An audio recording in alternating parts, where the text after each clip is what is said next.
Bien, bonjour. Merci d'être là pour échanger, pour se rencontrer, pour parler de la vie, de la biologie. Parler de la vie, c'est compliqué parce que personne ne sait ce qu'est la vie, si ce n'est qu'on peut l'observer.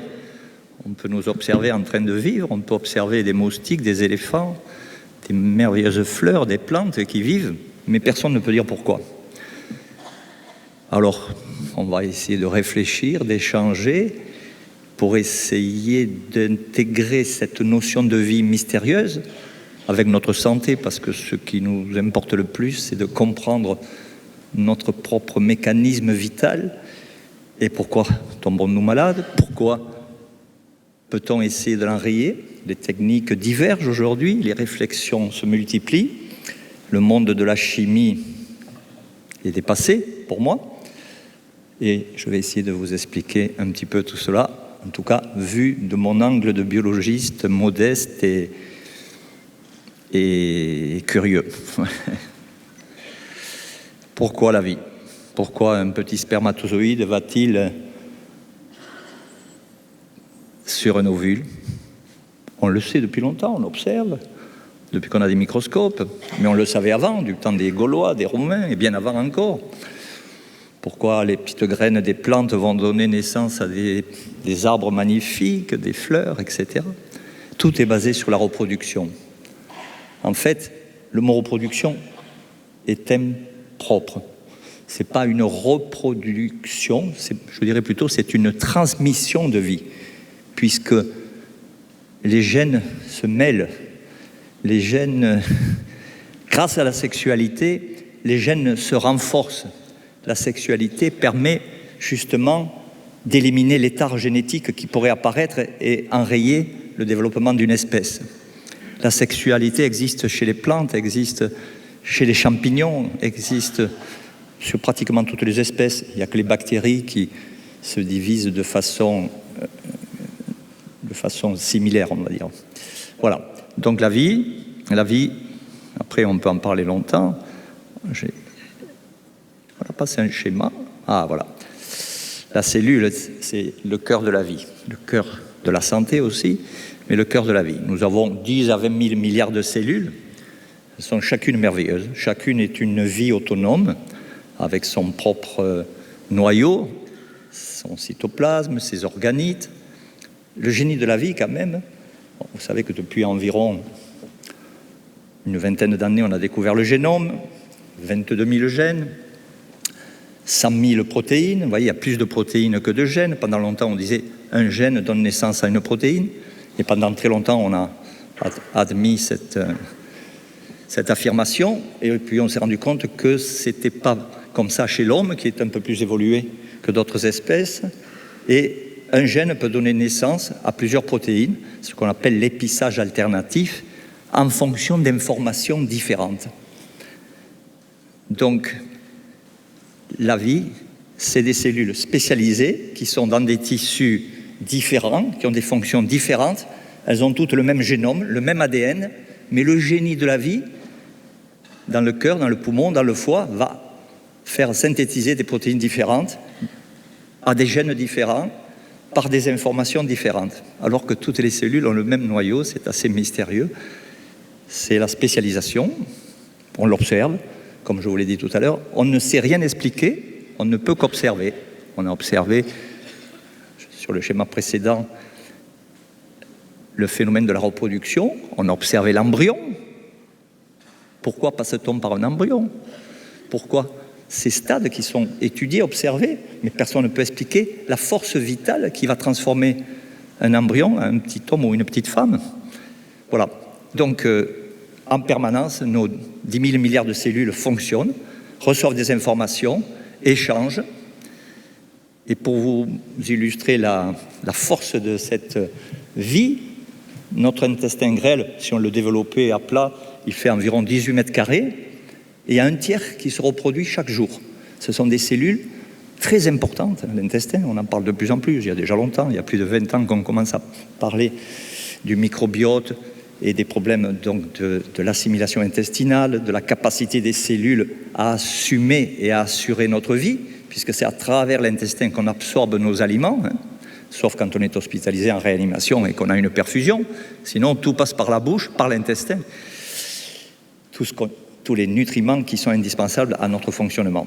Et donc cet intestin grêle, 18 mètres carrés, un tiers qui se renouvelle tous les jours, ça correspond environ à, dans chaque cellule, c'est environ, donc je vous ai mis là un millième de l'organisme, et ça fait environ donc 10 milliards, puisque l'organisme dit 10 000 milliards, on va dire 10 milliards de cellules, l'intestin complet, un tiers, 3 000 milliards, et ces 3 000 milliards de cellules, si on débobiner l'ADN qui est dans chacune de ces cellules, ça fait à peu près 1,50 m, 2 mètres.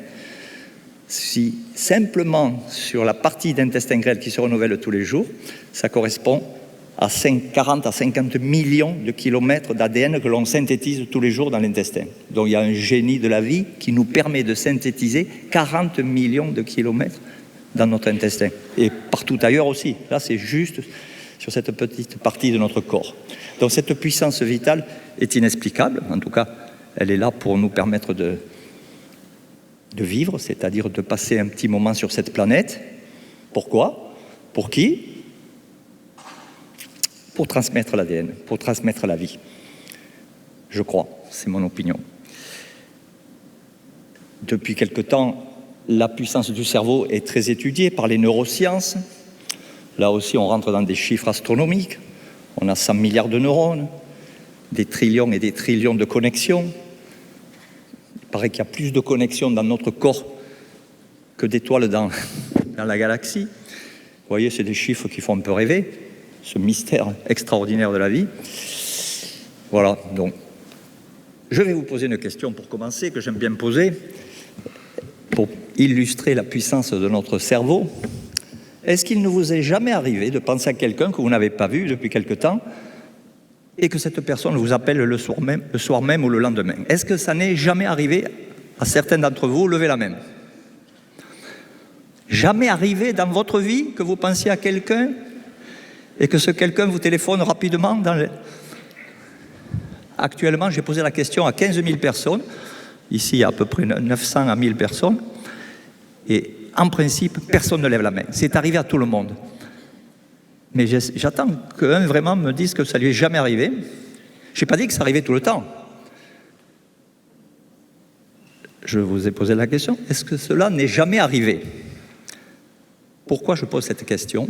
Parce que c'est l'illustration qu'il n'y a pas de hasard et qu'il y a une puissance dans notre cerveau, dans notre système nerveux. Il y a une capacité d'entrer en biorésonance avec le cerveau de quelqu'un que l'on rencontre, avec qui l'on sympathise. Il est certain que si c'est une rencontre éphémère, peut-être que la biorésonance n'aura pas le temps de se réaliser. Je peux penser à François Hollande ou à Nicolas Sarkozy, ils ne vont pas m'appeler, parce que je ne les ai jamais rencontrés. Par contre, il m'arrive souvent de penser à quelqu'un, et crac, téléphone rapide, cette personne m'appelle. On peut aussi penser à quelqu'un que l'on aimerait bien qu'elle nous appelle ou qu'il nous appelle, et qu'il ne nous appelle pas. Ça veut dire qu'il n'a pas envie de nous appeler. Mais ça ne veut pas dire qu'il n'a pas reçu l'information. Vous y réfléchirez. Ce qu'on appelle la biorésonance. Je pense que c'est un... Je m'attarde un peu là-dessus, parce que je pense que c'est un sens perdu qui, autrefois, du temps de l'homme des cavernes, ou encore plus avant, permettait peut-être de survivre. Une tribu, je vois très bien une tribu, l'ancien qui a l'habitude des orages ou des dangers de la nature, a formé sa tribu, parce qu'il a l'expérience, et quand les uns les autres sont éparpillés pour la chasse ou autre besoin, et il est possible que l'ancien qui détectait qu'il y avait un danger qui s'approchait pensait à toute sa tribu, et les membres recevaient l'information, et ils ne téléphonaient pas, bien sûr, mais ils se regroupaient pour se rapprocher de la grotte. Je pense que ça devait être... Il n'y a pas de raison que cette observation dont on vient de parler, que vous observez avec l'histoire du téléphone, soit accidentelle. Elle a une raison d'être. Alors la vie, bien sûr, ça c'est ma passion, elle fonctionne. Je viens de vous dire qu'on l'observait, la vie, mais on a observé aussi qu'elle nécessitait des molécules. J'appelle ça les molécules de la vie parce qu'on ne peut pas les synthétiser. Notre corps est extraordinaire. Je vous ai dit qu'il vient de synthétiser sous vos yeux. À l'instant, vous venez de faire quelques milliers de kilomètres d'ADN, là, en m'écoutant. Mais pour faire ces kilomètres d'ADN, il faut des molécules extérieures que nous devons ingérer. Ce sont des minéraux. Zinc, cuivre, manganèse, cobalt, etc. Des vitamines du groupe B. Des acides gras. C'est Kouzmine qui a passé sa vie à démontrer que les acides gras polyinsaturés que l'on rencontre dans les huiles vierges sont indispensables pour la qualité de nos membranes cellulaires. Il faut des acides aminés essentiels en particulier, il y en a 8 qu'on ne peut pas synthétiser, il faut les ingérer. Et puis, il faut des antioxydants qui nous accompagnent depuis la nuit des temps, c'est-à-dire des fruits, des légumes qui nous apportent leurs polyphénols, leurs molécules qui protègent notre corps de l'oxydation qui est naturelle, surtout si on vient au soleil, sur nos plages du Languedoc. Moi, je suis montpelliérain, et quand j'étais gamin, on allait à la plage, et on n'y allait jamais avant. On partait à 4 heures de l'après-midi. C'était la tradition. Les mères transmettaient à leurs filles, à leurs petites filles, qu'il ne fallait jamais aller au soleil avant 4 heures de l'après-midi. Aujourd'hui, on voit des Belges, des Lillois, des Parisiens qui arrivent, qui se brûlent du matin 10 heures jusqu'au soir 19 heures. Et ils sont tellement avides de soleil et de besoin de vitamine D, peut-être les amène-t-il à faire ces erreurs. Mais pour nous qui sommes d'ici, les anciens le savent, jamais on n'allait à la plage trop tôt. On n'allait jamais s'exposer aux excès du soleil. Et cet excès du soleil nous provoque de l'oxydation, tout comme l'excès de toxiques de notre environnement, tout comme le tabac, etc., etc. Tout ça, vous le savez. J'ai mis un petit peu en bas les fibres. Notre intestin est particulier. Nous avons besoin de fibres végétales parce que notre espèce, l'homme, s'est adapté, est omnivore et a besoin de fibres végétales. Le chien en a presque pas besoin. Donc, selon les espèces, il faut que l'harmonie digestive se réalise et nous avons besoin de fibres. C'est indispensable pour avoir un intestin intègre et fonctionnel. Le génie de la vie, eh bien, c'était le prix Nobel de mon enfance. En 1965, les chercheurs de l'Institut Pasteur ont expliqué la synthèse des protéines. Vous vous rendez compte? C'est déjà loin, 65. La synthèse des protéines, c'est génial. Comment une information qui arrive dans notre ADN sur un gène donné va entraîner la transcription de ce petit gène pour qu'il y ait un passage dans le cytoplasme sous forme d'ARN pour être lu comme en informatique sur un ribosome, pour accrocher les acides aminés et pour synthétiser une protéine spécifique. C'est génial. 1965, vous vous rendez compte? Mais à l'époque, on ne connaissait pas ce que j'ai mis à droite là, l'épigénétique. C'est que l'information qui arrive dans le noyau, pour déclencher la synthèse de la protéine, aujourd'hui, on sait très bien qu'elle dépend de l'environnement, de nos émotions, de notre alimentation, de notre stress. Et c'est l'adaptation. La vie, c'est l'adaptation en permanence à des informations. Et le noyau, c'est pas la vie. Le noyau, c'est la bibliothèque qui contient tous les outils, tous les livres, qui permet de réaliser l'adaptation à la vie, mais ce n'est pas la vie. C'est l'ADN que l'on transmet, en brassant les gènes au niveau de la sexualité, comme je viens de vous le dire, mais la vie, on ne sait pas ce que c'est. Il y en a qui disent « Oh, c'est l'ARN ». Et puis on a trouvé des petits ARN particuliers. D'autres chercheurs disent « Non, c'est les protéines ». Chacun joue son rôle, mais il n'y a pas un mécanisme qui s'impose, et je vais essayer de vous expliquer d'ailleurs l'intérêt des protéines. Vous voyez les protéines, voilà une cellule vue sous un autre angle, et on voit que dans les parois de la membrane de la cellule, il y a des petites structures colorées qui sont des protéines, ce qu'on appelle des récepteurs. Et ces protéines sont synthétisées suite à des informations dans le noyau pour diffuser et aller se glisser dans les phospholipides membranaires et attendre une information. C'est extraordinaire. Donc on va amplifier la synthèse de certains récepteurs en fonction de nos besoins.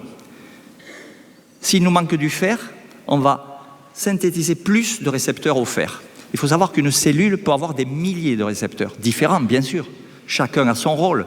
Il y a des récepteurs qui vont capter les neuromédiateurs, d'autres qui vont capter des hormones, d'autres qui vont capter d'autres types d'informations. La cellule est vivante, la cellule est hermétique, elle est fermée la cellule. Il ne faut pas croire que tout ce que nous mettons dans la bouche, qui passe dans l'intestin, qui est absorbé par la muqueuse intestinale, va se retrouver dans nos tissus. C'est pas sûr. On n'est même pas certain que ça sera bien dégradé, si on a une insuffisance digestive, un manque de sucre digestif. On n'est pas certain que le passage à travers la membrane intestinale se fasse harmonieusement. On a beaucoup de gens qui ont des membranes altérées. On a ce qu'on appelle l'hyperperméabilité membranaire, c'est-à-dire lorsqu'on mange trop de gluten, lorsqu'on mange certains produits laitiers, etc., dont notre muqueuse n'est pas sélective, elle laisse passer des molécules qu'elle ne devrait pas laisser passer. Il y a des dégradations excessives, et avant que toutes ces molécules arrivent au sein de la cellule pour qu'elles viennent réaliser leur rôle de cofacteur, de booster de la biologie cellulaire, vous voyez, il y a du chemin. Et donc, ce n'est pas parce que vous allez mettre quelque chose dans la bouche que ça va avoir un effet si le corps ne sait pas l'utiliser. Très important cette notion, parce qu'il y a beaucoup de gens qui croient simplement « Ah, oh, j'en ai pris, ça ne m'a rien fait. » Bon, il faut aller un peu plus dans la réflexion. C'est pour ça qu'il y a des médecins, nutritionnistes qui se sont spécialisés et qui essaient de bien comprendre pourquoi, chez ce patient-là, il y a ces phénomènes-là. C'est ça qui est important aussi. Une médecine personnalisée, une médecine face à un patient et non pas face à une maladie. On ne traite pas la sclérose en plaques comme on fait dans les hôpitaux. On traite le patient, Madame Dupont, qui a une sclérose en plaques et dont les causes sont différentes d'une autre personne qui a une sclérose en plaques. Il faut chercher la cause de la cause qui a déréglé le génie de la vie. Bon, là, je passe un peu. Chaque protéine aussi, en dehors d'être des récepteurs, en dehors d'être des neuromédiateurs, des hormones, elles sont aussi des structures enzymatiques qui permettent justement les synthèses chimiques à l'intérieur de nos cellules. Et pour fonctionner, une protéine enzymatique a besoin d'un oligoélément. C'est exactement comme la clé de votre voiture. Vous l'avez perdue, tout à l'heure vous voulez partir, vous ne partez pas. La voiture n'est pas en panne, mais vous ne partez pas. Vous avez perdu la clé, vous avez perdu la clé. Il faut attendre lundi matin que quelqu'un vienne vous dépanner. C'est pareil, l'oligoélément vient déclencher par une réaction d'échange d'électrons, c'est plus de la chimie, c'est déjà plus subtil, c'est de la biophysique, une information qui déclenche le processus enzymatique qui va modifier telle ou telle molécule, etc., etc. Et bien souvent, il y a des cofacteurs comme les vitamines qui sont nécessaires pour que cette réaction se réalise dans de bonnes conditions. Et puis, pour obtenir une molécule, par exemple, vous avez mangé un bon dessert sucré, votre organisme reçoit cet excès de sucre, il va réagir, il va détecter cet excès de sucre, l'organisme, il va informer le pancréas qu'il faut sécréter de l'insuline. Et pour synthétiser de l'insuline, il va falloir plusieurs étapes enzymatiques, mais tout ça, c'est suite à des informations multiples et diverses, et donc il faut plusieurs minéraux pour catalyser une série, une cascade de réactions enzymatiques. Voilà un petit schéma qui rappelle ce que je viens de vous dire.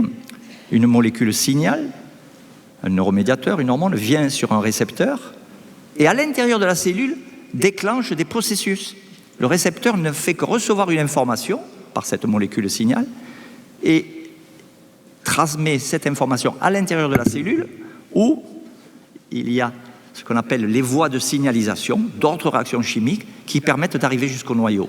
Ça, c'est la chimie actuelle, la biochimie actuelle, information jusqu'au noyau et réponse par la synthèse d'une protéine. Je vous ai mis au milieu là un petit topo sur le cancer qui interpelle beaucoup de gens. Pourquoi le cancer ?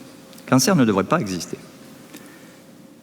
Et moi, je dis depuis plus de 15 ans que le cancer, c'est en fait une tentative de survie de cellules qui ne peuvent pas assumer leur programme.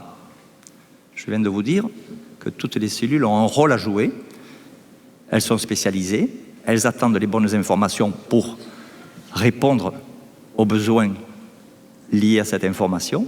Si la cellule est encrassée par des déchets métaboliques, si la cellule est polluée par des toxiques, par des pesticides, par tout ce que vous pouvez imaginer, si la cellule est carencée, si elle n'a pas ses cofacteurs, si elle n'a pas ses minéraux, elle souffre, elle veut répondre mais elle ne peut pas. Et à un moment donné, vous savez qu'on a une partie de gènes dans notre ADN qu'on appelle des gènes quiescents. Des gènes, on n'a pas trouvé à quoi ils servent, on ne sait pas. On n'a pas trouvé de réponse par rapport à un mécanisme de synthèse d'une protéine. Donc, j'imagine, personne n'a démontré ce que je suis en train de vous dire, j'imagine qu'une cellule qui souffre, comme le but de la vie est de transmettre, cette cellule, multiplier l'ADN. Elle va se développer anarchiquement. Ça peut être une explication du processus cancéreux. C'est pour ça que moi, je ne suis pas contre qu'on essaye d'aller détruire ces cellules cancéreuses, mais en tout cas, on devrait les détruire d'une façon spécifique, mais en protégeant l'organisme, en nettoyant l'organisme, en le nourrissant de façon optimale, pour que les quelques cellules qui auraient encore envie de se multiplier s'apaisent. Vous y réfléchirez. Tentative de survie de l'ADN, pas de l'organisme, de l'ADN, au cœur de la cellule qui souffre. Et l'organisme, il subit ce petit tissu anarchique qui se crée, qui se multiplie, et puis on va essayer de le faire disparaître, et puis vous connaissez l'histoire. Vous voyez, quand j'ai commencé à parler un peu de ce que nous abordons aujourd'hui, c'était en 2010, ces deux revues de 2010. La vie serait quantique, vivre dans un monde quantique. Qu'est-ce que ça veut dire, quantique? Un mot qu'on emploie un peu de façon excessive. La vie. On ne parle pas de la santé, là, on parle de la vie. Mais la vie, c'est la santé. Si notre vie se déroule normalement comme cela devrait être, un certain temps, et puis nous disparaissons, nous devrions disparaître en bonne santé. Donc, on peut rapprocher la santé de la vie. Et pourquoi pose-t-on la question « la vie serait quantique » ? Parce qu'on essaie d'expliquer l'énergie qui nous anime. D'où vient cette énergie? Pourquoi vivons-nous? On ne le sait pas. Je le répète une deuxième ou troisième fois. Alors, il y a des explications. On a dit la planète Terre, elle a l'immense chance d'avoir des champs électromagnétiques cosmiques, telluriques, et on a la chance d'être sur cette planète et de pouvoir bénéficier de ces informations électromagnétiques qui animent la vie. Il y a des informations que l'homme a perdues, par exemple les animaux migrateurs, chaque année partent de Suède, de Norvège et vont au sud de la France, au Maroc, les cigognes, tout le monde connaît, et elles savent où il faut passer, donc il y a un phénomène également de repères liés à des informations qui sont peut-être liées à ces ondes cosmiques. Il y a le sixième sens de l'homme ancestral qui a été perdu, dont je vous parlais tout à l'heure, mais qui peut s'illustrer aussi au niveau d'un tsunami. Vous l'avez tous vécu. Les animaux ont fui et les humains continuent à se baigner en Thaïlande ou en Malaisie. On n'a pas eu l'information du vieux qui pensait qu'il y avait un tsunami et que sa tribu allait recevoir les informations. Ça ne s'est pas passé comme ça, il y a eu une catastrophe, mais les animaux étaient tous partis, presque tous. Voilà, on peut réfléchir. C'est toujours pour réfléchir, parce que les explications, je ne vous en donnerai pas de définitives en tout cas. C'est pour essayer de réfléchir. Alors ces ondes dont on parle beaucoup et finalement qui sont quelquefois décriées par le système scientifique orthodoxe, eh bien il y en a une qui est excessivement facile à démontrer, vitale, c'est que justement il faut venir un petit peu au soleil pour que notre corps reçoive les rayons solaires, parce que j'ai parlé de la planète Terre, il est évident que sans le soleil, la planète Terre, il n'y aurait pas de vie. Donc il y a la planète, le soleil, et beaucoup d'autres facteurs qui permettent la vie. Mais le soleil, sur notre peau, va permettre de transformer le cholestérol en vitamine D. C'est extraordinaire. Donc il y a une information rayonnante, on va dire, due à des fréquences vibratoires solaires qui, en traversant notre peau, va transformer le cholestérol en vitamine D. Vitamine D extraordinaire, on en a tous besoin. Alors faites comme je vous disais, allez tous prendre le soleil, mais après 4 heures de l'après-midi, ou avant 10 heures le matin, ou 11 heures maintenant, avec le décalage. Mais c'est extraordinaire. Information vibratoire, et à l'intérieur de nos cellules, réaction chimique qui transforme le cholestérol en plusieurs étapes, comme je viens de vous dire, jusqu'à la vitamine D, qui est une vitamine ubiquitaire. Au début, cette vitamine D, on la connaît depuis très longtemps, on pensait qu'elle ne servait qu'à fixer le calcium sur les os. D'ailleurs, c'était son indication majeure. Aujourd'hui, elle est indispensable, ubiquitaire, elle agit dans tous nos tissus, dans l'immunité, en cancérologie, donc c'est lié, en cardiologie, en rhumatologie. Dans tous les domaines, on a besoin de vitamine D. Prenez de la vitamine D, ou en tout cas, prenez un bain de soleil régulièrement. C'est indispensable à la vie. Autre exemple de vibration active, on en parlera beaucoup plus longuement tout à l'heure avec le professeur Fortillan, c'est le mécanisme de la sérotonine. Lorsqu'on est bien, cette sérotonine, qui est un neuromédiateur, on la sécrète harmonieusement et elle permet d'être plus serein. Ceux qui manquent de sérotonine, justement, sont irritables, sont mal dans leur peau, pour diverses raisons. Je vais vous expliquer pourquoi on peut manquer de sérotonine. Mais pour la synthétiser, il faut qu'il y ait un acide aminé essentiel qu'on appelle le tryptophane et des cofacteurs, du fer, de la vitamine C, des vitamines B. Et tout ça, ça se passe, bien sûr, les neuromédiateurs agissent au niveau des synapses neuronales et on va parler, lorsque ça se passe pas bien, que les gens sont irritables, on va dire il manque de sérotonine. Oui, il peut manquer de sérotonine au niveau quantitatif. Mais on oublie d'expliquer tous les autres mécanismes qui peuvent expliquer que ce génie de la vie, qui est la réaction de la sérotonine sur un récepteur, ne se passe pas bien. Il peut bien sûr manquer du tryptophane, mais il peut manquer des enzymes qui transforment ce tryptophane, des cofacteurs, des minéraux qui transforment ce tryptophane. Il peut y avoir une agression du récepteur, qui est une protéine et qui est attaquée par des molécules oxydantes, et ce récepteur ne reçoit pas l'information. Pourtant, on a synthétisé la sérotonine. Donc, il ne faut pas être trop oxydé et subir trop de dégâts par cette oxydation qui dégrade les protéines et les récepteurs. Il faut que les membranes des cellules qui présentent le récepteur soient souples et des acides gras polyinsaturés. Justement, les multiples doubles liaisons des oméga-3 et des oméga-6 permettent de mieux présenter le récepteur. Vous voyez, il y a toute une série de facteurs qui viennent jouer un rôle et quand ça ne marche pas, pour ces multiples raisons qu'il faut analyser, qu'il faut comprendre, on peut avoir une dépression, ce qu'on appelle la dépression sérotoninergique. Pour cela, il y a des médicaments qui permettent d'économiser la sérotonine. C'est les inhibiteurs, c'est le Prozac, qu'on a appelé la molécule du bonheur, et qui a favorisé le suicide de plusieurs adolescents. On en revient de la molécule du bonheur. Enfin voilà, je passe. Et puis j'ai eu la chance, dans mon petit chemin de curieux, de biologiste itinérant et curieux, de rencontrer Benveniste, de passer une journée avec lui. Dans les années 90, on l'avait renvoyé dans un petit pavillon, on l'avait destitué, en quelque sorte. Et il continuait ses recherches. Et il a voulu, bien sûr, toute sa vie, essayer de démontrer que l'eau conservait une mémoire de molécules et que l'eau, sans ces molécules, avait la même action que ces molécules, vous le savez.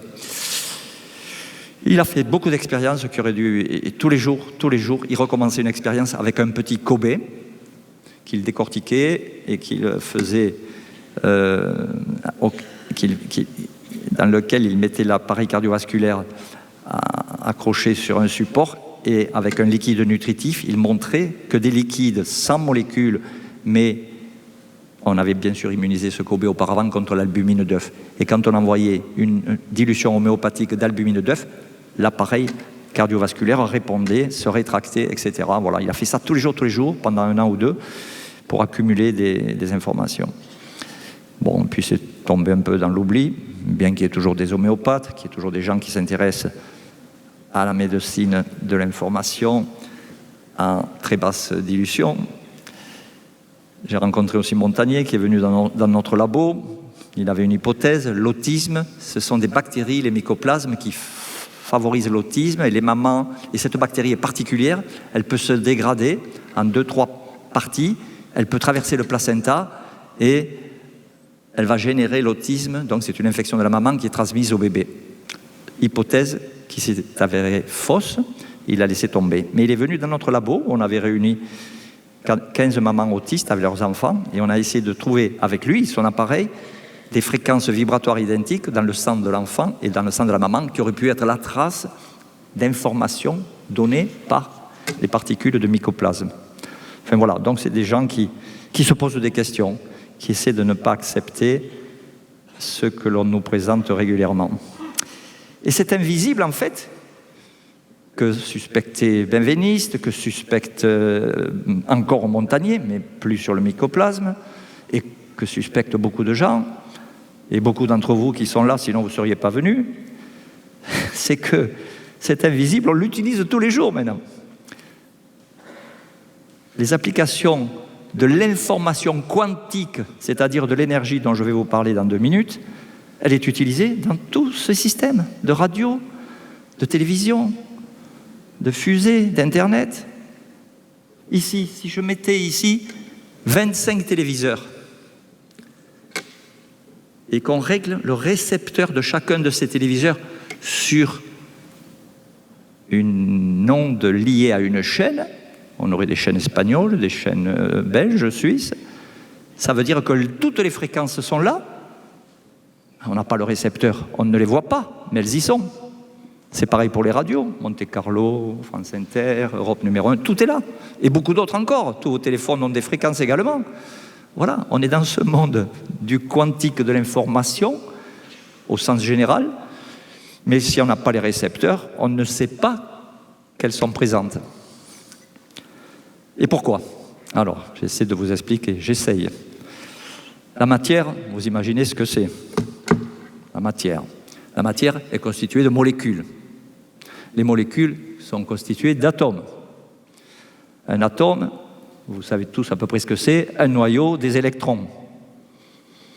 Le noyau minuscule, les électrons, les plus éloignés, si mon noyau est un ballon de football, avec ses protons, c'est-à-dire ses charges positives, l'électron correspondant à ce proton-là, le plus éloigné peut être à 50 km par rapport à un ballon de football. Donc c'est la même échelle pour les atomes de la vie, mais pour les atomes de la matière également.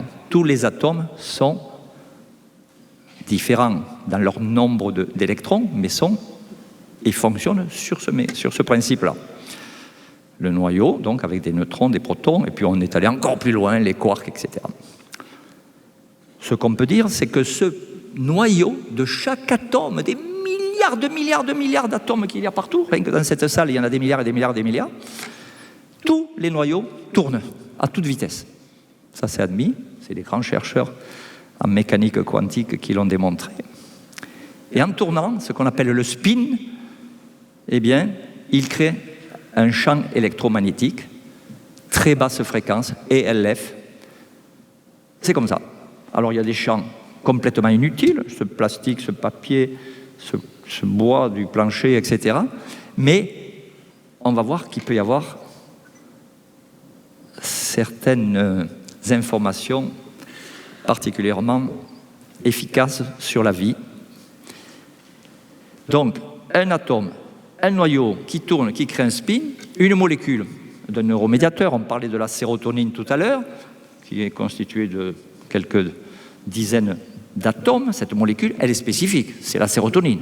Puis il y a d'autres molécules, on va le voir, la dopamine, l'histamine, enfin toutes les hormones, toutes les protéines, toutes les molécules de notre organisme sont spécifiques. C'est la définition d'une molécule. On connaît le nombre d'atomes, le nombre de carbone, d'azote, etc., d'hydrogène. Et chaque molécule a donc, si on l'admet sous cet angle de raisonnement, une empreinte vibratoire, puisqu'elle est spécifique. Et cette empreinte vibratoire, le champ électromagnétique émis par une molécule, est spécifique de la molécule. Et je suis tenté de dire que ce champ électromagnétique d'une molécule est capable d'activer un récepteur qui reçoit l'information, à distance ou tout près. Ce que j'essaie de dire, c'est que ce n'est pas obligatoirement une réaction chimique telle qu'on l'entend, avec fusion de molécules, fusion de deux molécules pour en générer une troisième. Ce n'est pas cette chimie-là. C'est la chimie de l'information qui vient d'un émetteur moléculaire sur un récepteur. Et la vie s'est organisée pour utiliser des molécules qui sont utiles à nos cellules. Il y a des molécules qui donnent des champs électromagnétiques qui n'ont aucun intérêt, qui ne sont même pas polluants. On parlera cet après-midi de certains champs très polluants qui viennent perturber justement l'harmonie des champs naturels. D'accord ? C'est une histoire de message. J'avais mis ça un petit peu pour faire une anecdote. Avant de découvrir le téléphone portable, et quand on avait rendez-vous le soir du 14 juillet avec son ami, place de la Concorde ou place de la Comédie à Montpellier, il fallait qu'on prévoie bien à l'avance où est-ce qu'on allait se donner rendez-vous. À l'angle de la rue de la Loge, à cet endroit, pas ailleurs, sinon on ne se trouvera pas. Et aujourd'hui, avec le téléphone portable, c'est plus la peine. Où es-tu ? T'es où ? T'es où ? Oui, on se trouve. Eh bien, les molécules se trouvent. Depuis la nuit des temps, les molécules se trouvent, justement, avec des mécanismes électromagnétiques, tout comme nous avec nos portables. Voilà. C'était pour illustrer cette histoire. Alors maintenant, si on revient vers la santé, tout le monde a entendu parler, ou même a vécu, ou a rencontré des gens qui ont bénéficié de guérisons inexpliquées. Bioénergétiques peut-être. Lourdes, la foi, les croyances, l'effet placebo. Plusieurs exemples sont décrits. Comment cela peut-il être ? Eh bien, il est probable que nos pensées, notre inconscient, parce que le terme de notre journée, votre pensée, il est juste et faux, vous l'avez bien compris. Il n'y a pas que la pensée, parce que la pensée, elle peut être dirigée. J'ai un cancer, je veux guérir, je veux guérir. C'est pas mal de dire je veux guérir, mais ça ne suffit pas. Il faut arriver à impacter une couche dans notre système nerveux subtil, au niveau de l'inconscient, qui va être convaincu qu'il va guérir pour que ça marche. Donc la pensée est utile, mais il n'y a pas que la pensée. Il y a, on peut appeler ça la croyance. Il y a un super livre de Bruce Lipton, La biologie des croyances, ou de la croyance. Si vous ne l'avez pas lu, trouvez-le. On dit à peu près les mêmes choses, c'est extraordinaire. Voilà, donc il y a ces mécanismes-là. Alors comment peut-on imaginer ? Eh bien, est-ce que nos pensées sont capables d'émettre émetteurs, des fréquences vibratoires qui vont agir sur des récepteurs qui réparent les tissus lésés ? Est-ce que c'est possible ? Est-ce que nos pensées sont capables d'activer des molécules dans notre organisme qui, elles, vont agir sur des récepteurs ? Donc, est-ce qu'il y a activation de molécules ou est-ce qu'il y a action directement sur le récepteur ? On peut se poser la question. Mais en tout cas, il y a des phénomènes indéniables. On peut appeler ça la croyance. Il y a un super livre de Bruce Lipton, La croyance. Si vous ne l'avez pas lu, trouvez-le. On dit à peu près les mêmes choses, c'est extraordinaire. Voilà, donc il y a ces mécanismes-là. Alors comment peut-on imaginer ? Eh bien, est-ce que nos pensées sont capables d'émettre émetteurs, des fréquences qui réparent les tissus lésés ? Est-ce que c'est possible ? Est-ce que nos pensées sont capables d'activer des molécules dans notre organisme qui, elles, vont agir sur des récepteurs ? Donc, est-ce qu'il y a activation de molécules ou est-ce qu'il y a action directement sur le récepteur ? On peut se poser la question. Mais en tout cas, il y a des phénomènes indéniable. On peut appeler ça la croyance. Super livre de Bruce Lipton, La croyance. Si vous ne l'avez pas lu, trouvez-le. On dit à peu près les mêmes choses, c'est extraordinaire. Voilà, donc il y a ces mécanismes-là. Alors comment peut-on imaginer? Eh bien, est-ce que nos pensées sont capables d'émettre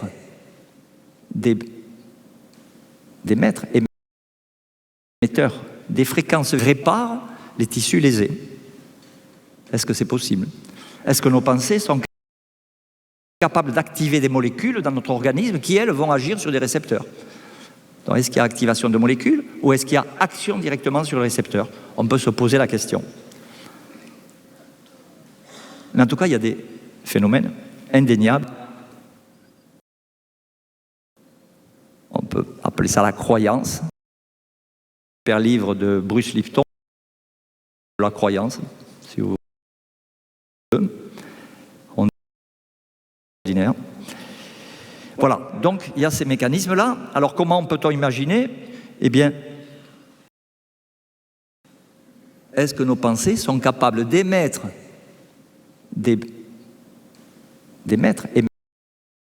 émetteurs des fréquences qui réparent les tissus lésés? Est-ce que c'est possible? Est-ce que nos pensées sont capables d'activer des molécules dans notre organisme qui, elles, vont agir sur des récepteurs? Donc, est-ce qu'il y a activation de molécules ou est-ce qu'il y a action directement sur le récepteur? On peut se poser la question. Mais en tout cas, il y a des phénomènes indéniables. On peut appeler ça la croyance. Super livre de Bruce Lipton, La croyance, si vous voulez. On dit ordinaire. Voilà, donc il y a... Eh bien,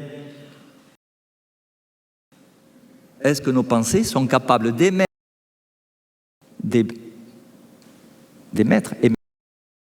émetteurs des fréquences qui réparent les tissus lésés? Est-ce que c'est possible? Est-ce que nos pensées sont capables d'activer des molécules dans notre organisme qui, elles, vont agir sur des récepteurs? Donc, est-ce qu'il y a activation de molécules ou est-ce qu'il y a action directement sur le récepteur? On peut se poser la question. Mais en tout cas, il y a des phénomènes indéniables. On peut appeler ça la croyance. Super livre de Bruce Lipton.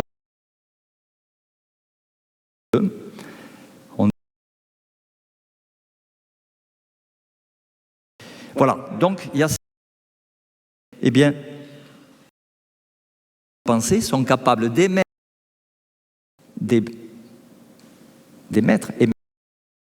émetteurs des fréquences qui réparent les tissus lésés.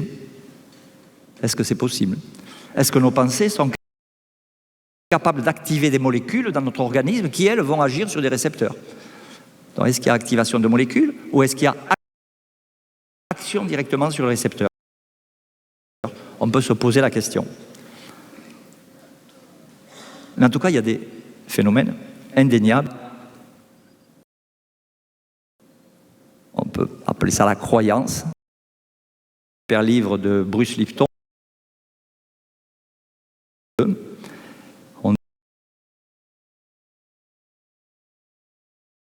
Voilà, donc il y a... Eh bien, nos pensées sont capables d'émettre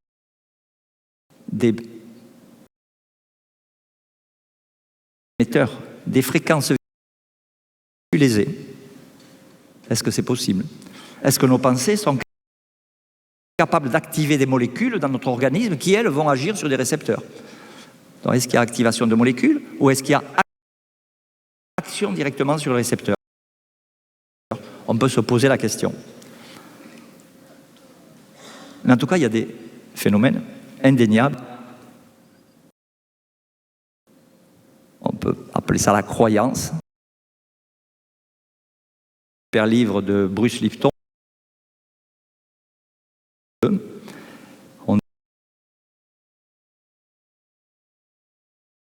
Voilà, donc il y a... Eh bien, pensées sont capables d'émettre des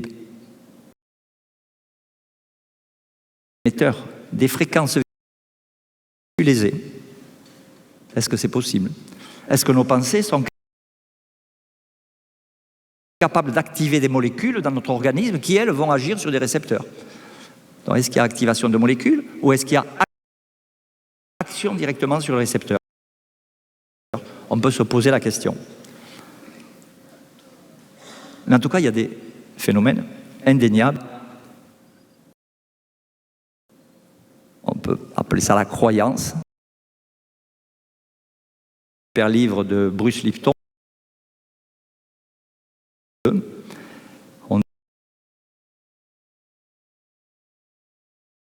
Voilà, donc il y a... Eh bien, les pensées sont capables d'émettre des émetteurs, des fréquences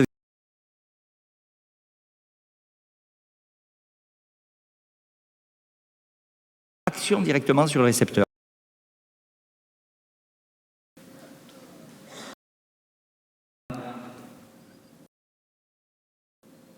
On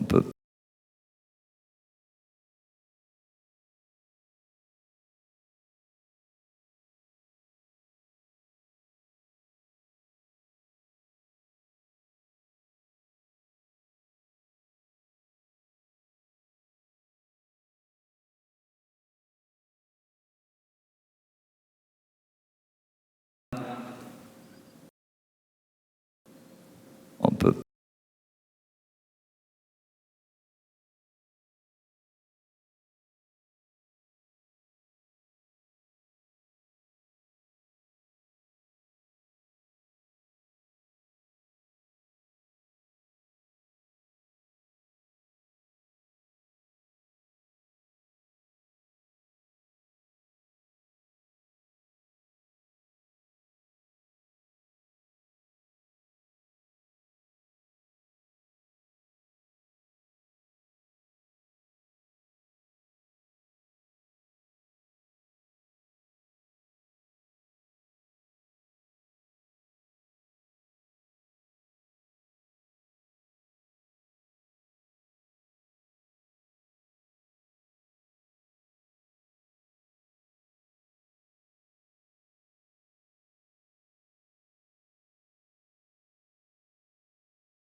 c'est l'illustration de ce que nous disons aujourd'hui aussi. Et surtout, n'oubliez pas qu'aujourd'hui est le premier jour du reste de votre vie. Je vous remercie.